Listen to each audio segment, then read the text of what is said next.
दोस्तों सन 1915 में Albert Einstein ने एक थ्योरी दी थी, थ्योरी ऑफ रिलेटिविटी।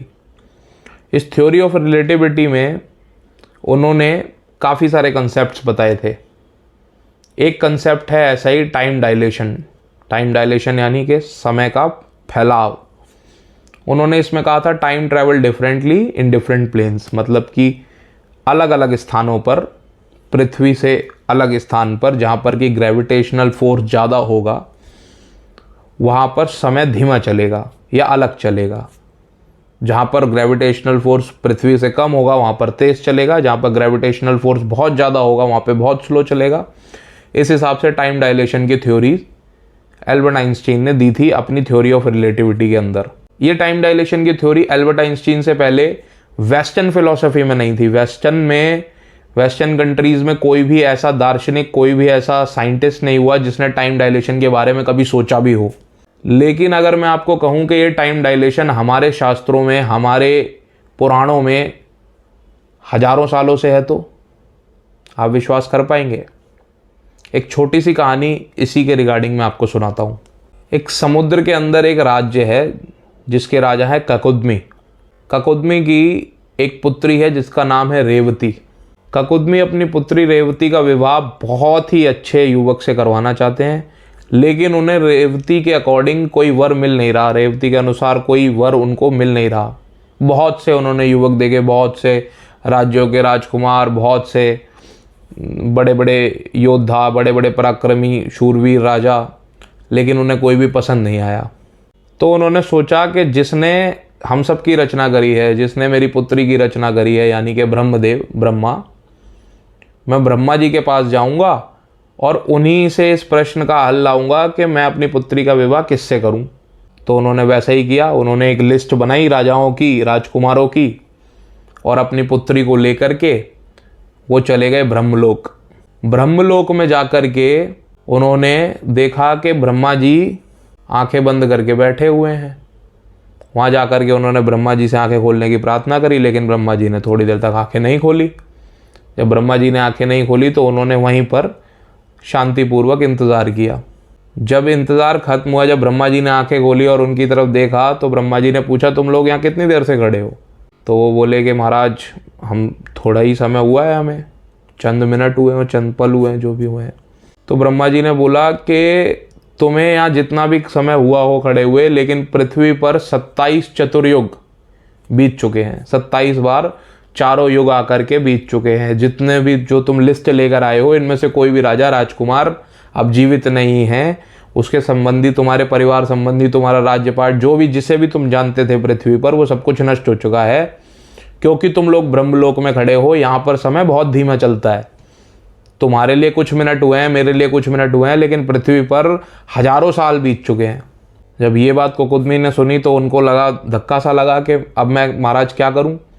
तब उन्होंने बोला कि इस वक्त पृथ्वी पर जो है वो द्वापर युग चल रहा है, श्री कृष्ण का अवतार हो चुका है। श्री कृष्ण के बड़े भाई बलराम, उनसे अपनी पुत्री का विवाह कर दो।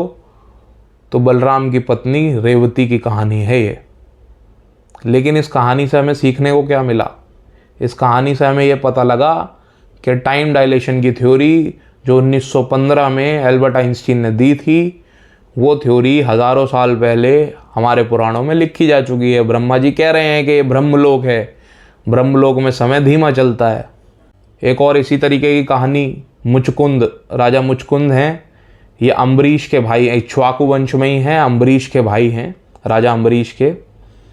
और जब युद्ध हुआ देवताओं और दैत्यों के बीच में, तो मुचकुंद से देवताओं ने सहायता मांगी। देवता हारने लगे थे, असुर उन पर भारी पड़ रहे थे, दैत्य उन पर भारी पड़ रहे थे। तो मुचकुंद से सहायता मांगी। तो मुचकुंद देवलोक में जाकर के, स्वर्ग में जाकर के उन्होंने 1 साल तक युद्ध लड़ा। 1 साल के बाद कार्तिकेय को नया सेनापति नियुक्त किया गया और कार्तिकेय ने मोर्चा संभाला। तब जाकर के मुचकुंद वहाँ से फ्री हुए। तो जब मुचकुंद वापस पृथ्वी पर आने लगे तो देवराज इंद्र ने उनसे बोला कि हम आपके बहुत आभारी हैं, आपने अपने परिवार का बलिदान दे करके हमारी रक्षा करी। तो मुचकुंद समझ नहीं पाए। मुचकुंद ने बोला कि आप ऐसा क्यों कह रहे हैं कि मैंने अपने परिवार का बलिदान दिया? तो उन्होंने बोला कि आप 1 साल तक स्वर्ग में रह करके लड़े हैं, स्वर्ग में 1 सेकंड जब बीतता है तो पृथ्वी पर 1 साल बीत चुका होता है। इसी प्रकार आप 1 साल रहे हैं तो हजारों साल पृथ्वी पर बीत चुके हैं, और अब आपका जो परिवार था, जो आपके सगे संबंधी थे, वो अब मर चुके हैं। तो आपने अपने परिवार का बलिदान दे करके हमारी रक्षा करी है, इसलिए हम आपके आभारी हैं। तो ये भी टाइम डायलेशन की थ्योरी है, टाइम डायलेशन का एक एग्जाम्पल है। अब आप समझिए कि हमारे पुराणों में लिखा है कि हम 7वें लोक यानी कि भूलोक पे हैं। 7 तल इसके नीचे हैं, 7 तल इसके ऊपर हैं, टोटल 14, ये 7वां तल है। अब इस 7वें तल से अगर हम पहले तल की तरफ बढ़ेंगे तो पहला तल जो है वो ब्रह्मलोक है, और हमारे से 2 तल ऊपर ही 5वां तल अगर माने तो वो स्वर्ग है। तो जैसे जैसे हम पृथ्वी के ग्रेविटेशनल फोर्स से आगे बढ़ेंगे ज़्यादा ग्रेविटी की तरफ, ज़्यादा ग्रेविटी में क्यों कह रहा हूँ, क्योंकि आउटर स्पेस में ब्लैक होल्स, स्टार्स, इन सब की, जैसे हमारा सूर्य एक स्टार है, साइंस कहता है उसका ग्रेविटेशनल फोर्स पृथ्वी से, क्योंकि वो बहुत हज़ारों गुना बड़ा है, तो पृथ्वी से हज़ारों गुना ज़्यादा उसका ग्रेविटेशनल फोर्स भी है। ऐसे ही जब एक ब्लैक होल होता है, ब्लैक होल को तो ब्लैक होल ही इसलिए कहते हैं क्योंकि उसमें लाइट भी उसके पार नहीं जा पाती, उसका ग्रेविटेशनल पुल इतना होता है। तो जैसे जैसे हम इन तलों पे ऊपर जाएंगे ग्रेविटेशनल पुल बढ़ता जाएगा, ग्रेविटेशनल फोर्स, गुरुत्वाकर्षण बल बढ़ेगा। तो जब ब्रह्मलोक में गए तो कुछ पल पृथ्वी पे 27 चतुर्युग हो गए, हजारों साल बीत गए, मतलब कि ज़्यादा ग्रेविटेशनल फोर्स, यानी कि समय बहुत धीमा, बहुत ज़्यादा धीमा चलेगा। जब हम 5वें तल यानी कि स्वर्गलोक में 1 साल राजा मुचकुंद लड़े तो वहाँ पर कुछ 1000 साल यहाँ पर बीते, वहाँ पर लाखों साल बीते, यहाँ पे 1000 साल बीते, क्योंकि ये 5वें तल यानी कि पृथ्वी से ज़्यादा लेकिन पहले तल ब्रह्मलोक से कम ग्रेविटेशनल फोर्स वाले एरिया में थे। सेम यही कंसेप्ट है टाइम डायलेशन का, यही एल्बर्ट आइंस्टीन ने समझाया था अपनी थ्योरी ऑफ रिलेटिविटी में। हमारे पुराणों में ऐसी बहुत बातें हैं, ये रेवती की कहानी महाभारत में भी है, विष्णु पुराण में भी है, राजा मुचकुंद की कहानी भी ऐसे ही आपको मिल जाएगी। और ऐसी, ये तो मैंने 2 कहानियाँ सुनाई, ऐसी बहुत कहानियाँ भरी पड़ी हैं और अलग अलग साइंस के फिनोमिना को समझाती हैं।